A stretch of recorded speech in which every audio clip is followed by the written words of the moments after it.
it's not considered a slaughtering of an animal in the Azara, because it wasn't a good slaughtering. However, the Chum say no.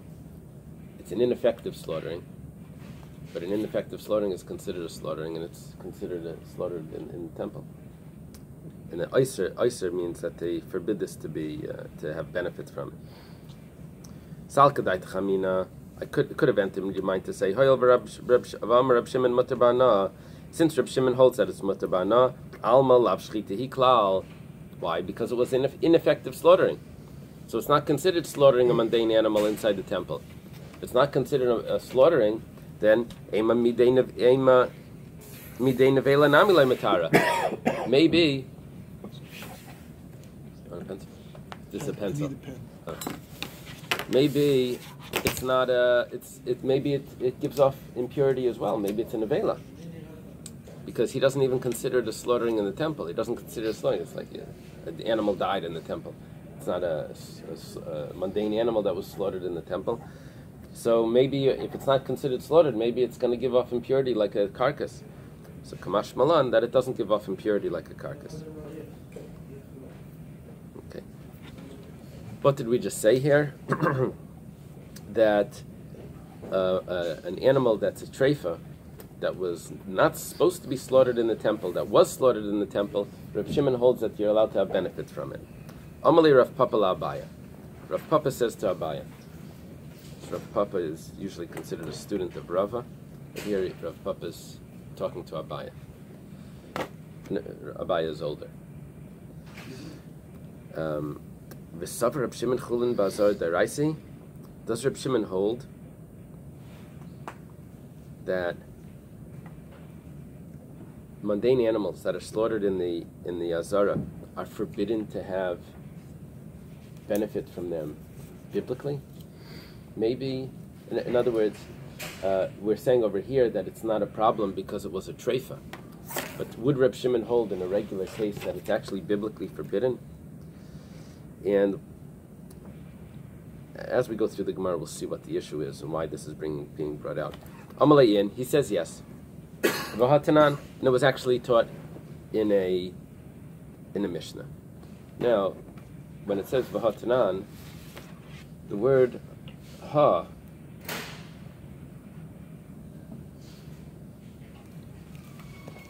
has several meanings. Ha could mean this, and it could also mean but that, and it could be like a however, but not. So Rashi has to tell us what it means, because v'hatanan could be v'hatanan, but it was taught in the Mishnah differently. Or v'hatanan could mean, and this is what was taught in the Mishnah, because the word v'ha has two meanings, and it's opposite meanings. So what Rashi does when it's telling me, it's not telling me, but it was taught in the Mishnah, Rashi does, he uses the word benichusa.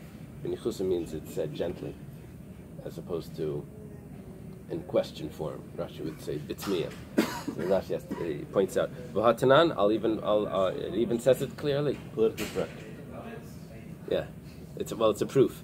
So Reb Shimon says chulin shenishchatu ba'azara, mundane animals that are slaughtered in the temple courtyard, yisrfu b'eish, they have to be burnt in fire. V'chein chaya shenishchatu ba'azara, and also a wild animal that's slaughtered in the temple courtyard has the same rule. Now, there's no such thing as a wild animal that's brought as a sacrifice. Now, if we say that chulin in the azara needs to be burnt, you can't have benefit from it, that's a biblical law. So on biblical laws, we make rabbinic decrees. But if we say that the whole law of an animal that's sacrificed in the temple is only rabbinic, behema my taima, what's the reason why we make a rabbinic decree that we need to burn the animal that was slaughtered in the temple, which wasn't a sacrifice? Because if we say you're allowed to eat it, people are going to say, you took a sacrifice out of the temple and you ate it out of the temple. So we don't allow you to do that. We make you burn it. That would be a rabbinic decree. He gufa gzeira, but that rabbinic decree itself is a gzeira. We're going to put a decree on another decree. The whole reason why an animal that's sacrificed in the temple cannot be eaten is a rabbinic decree. People may think that you're eating a sacrifice outside the temple if we allow you to eat it. We made a rabbinic decree, so we're going to add another decree and say that if someone slaughters a deer in the temple, we're going to put a decree. Because by an animal, if it would have been a goat or a sheep, we made that decree. So now we're going to add the decree we're going to spread it onto a deer as well. That's a decree on a decree. You're going to keep going forever. We don't do that. Only on a biblical decree, on a biblical law, we'll make a rabbinic decree, but not on a rabbinic law. We're going to add another decree. Okay. So Reb Shimon holds that normally it's a biblical law, and nevertheless, we say that it doesn't give off. Even though over here it was an ineffective shechita, a slaughtering in the temple, and we say that even though normally slaughtering in the temple is a biblical law that it's forbidden to have benefit, but if it was a treifa, it's an ineffective shechita. It's not forbidden to have benefit. It's that frees up that biblical law, and. But if that's the case, then I would think it would be a nevela. Reb Shimon says, no, it's not nevela. It doesn't give off impurity.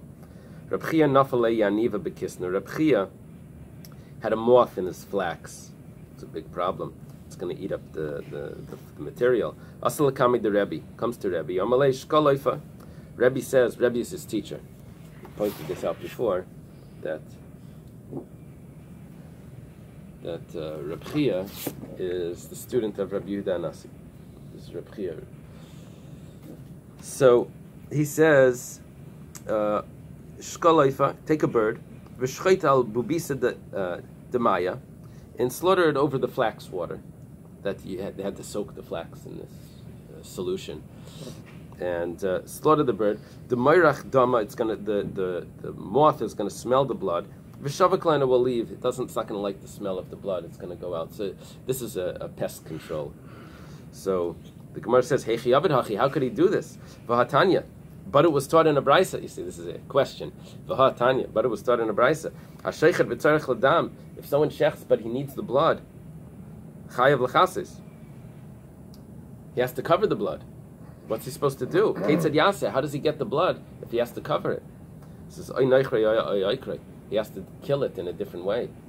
Strangle it or pull out the simanim, but you can't shecht it because then you have to cover the blood. So how did Rebbe tell him to shecht it? So Kiyasar Rabdimi Amar, when Rabdimi came, Amar, he said, say treif Amarle. He didn't say to shecht it properly. He said, make it a treifa. Kiyasar Ravin, when Ravin came, these are travelers that would go from Israel to Babylonia, and they would bring teachings. Rabdimi and Ravin, Amar say nechar Amarle. He said, go and strangle it or pierce it. And the one that said go and make it a treifa. My time why didn't he say to go and kill it in another way? Make it a treifa means that he's shechting it, but it has a problem with its leg. You know, you cut the tzumas agidin or something. You know, the place where the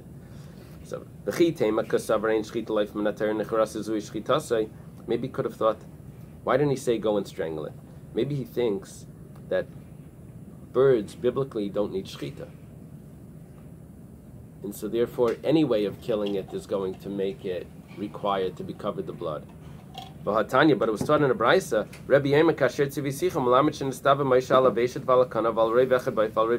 It's not true. Rebbe holds that birds biblically do need shechita, and therefore there's no such thing as saying, oh, maybe strangling the bird is still going to require kisei adam. It's impossible. Rebbe holds that birds need shechita. Strangling it would not require kisei adam. So why did Rebbe tell Reb Chia, make it a treifa, and then you'll be able to use the blood for pest control for your flax? He could have said strangle it.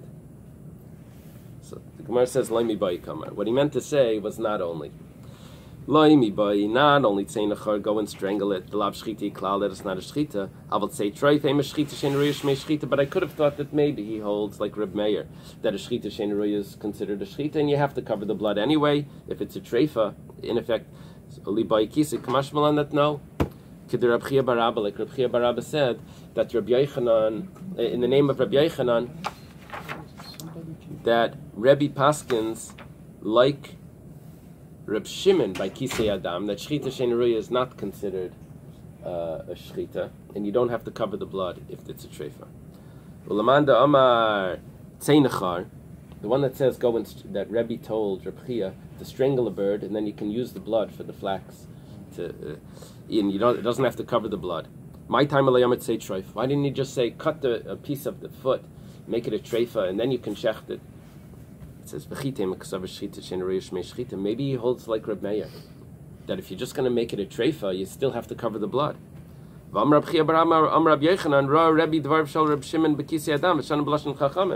Can't say that he holds like Reb Shimon.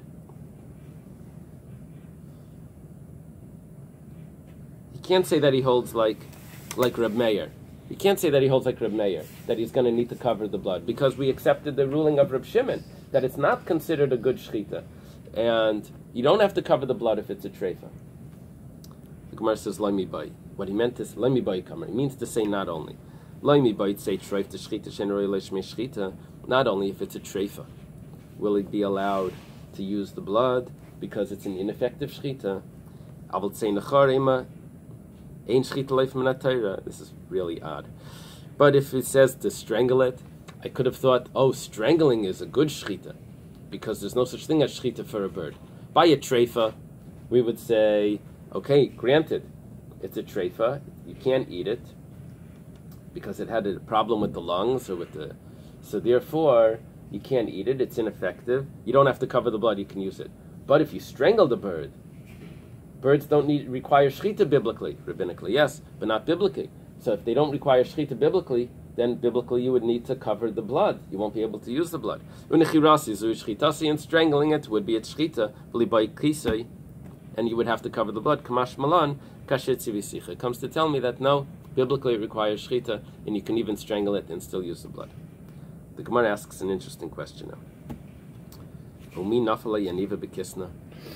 Did Reb Chia really have a moth in his flax? V'amar Ravin bar Abba, v'amila amar Rabavin bar Shva. Rabavin bar Abba, or Rabavin bar Shva said, Misha'alu b'nei Agayla. You see, in Israel they had very big difficulties after the destruction of the temple. Very difficult times, earthquakes and all types of problems. But when the exiles came from Babylonia, all of this stopped. Pasku Zikin. What is Zikin? No, Zikin are meteors. Yeah, the things they come from the a meteor. It's a big problem if it comes flying down. There's a lot of energy there. Azavais are these earthquakes, varuchis, they're like tornadoes, varamim, and all of this stopped. And even their wine stopped going sour. And their flax didn't go bad. And the sages didn't know who is this and who caused this. They said, it's Reb Chia and his sons. They came from Babylonia. They came to Israel. Because of them, all of this stopped. So the Gemara answers, Kimahani Zuchu say, Alma. Where did their merits help? On everyone else. Adidhu loy. But it doesn't help for themselves. They stopped it on everyone else, but Reb Chia's own flax still gets hit with moths. Kid Rabbi Yehuda Marav, Dam Rabbi Yehuda Marav, just like Rabbi Yehuda Marav says, B'chol yom b'yom, Baskal Yetzis V'meres. Every day, a voice comes out from heaven and says, Kol Olam Kulan Yizim B'shvil Chanina B'ni. The whole world is sustained because of Rabbi Chanina ben Daisa, Chanina my son. B'Chanina B'ni, however, Chanina my son, Daila B'kav Charuv from Erev Shabbos to Erev Shabbos, he only has a one measure of buxer from week to week, from Shabbos to Shabbos. That's all he can afford. Okay. Very interesting. So we concluded that you don't do Kisei Adam if it was an ineffective shchita. But Oisev Espinoi, even by an ineffective shchita applies. Because he goes like Reb Shimon by Kisei Adam, he goes like Reb Meir by Oisev Espinoi.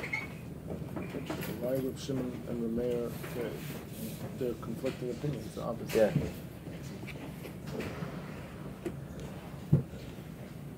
And where's Hanina in here?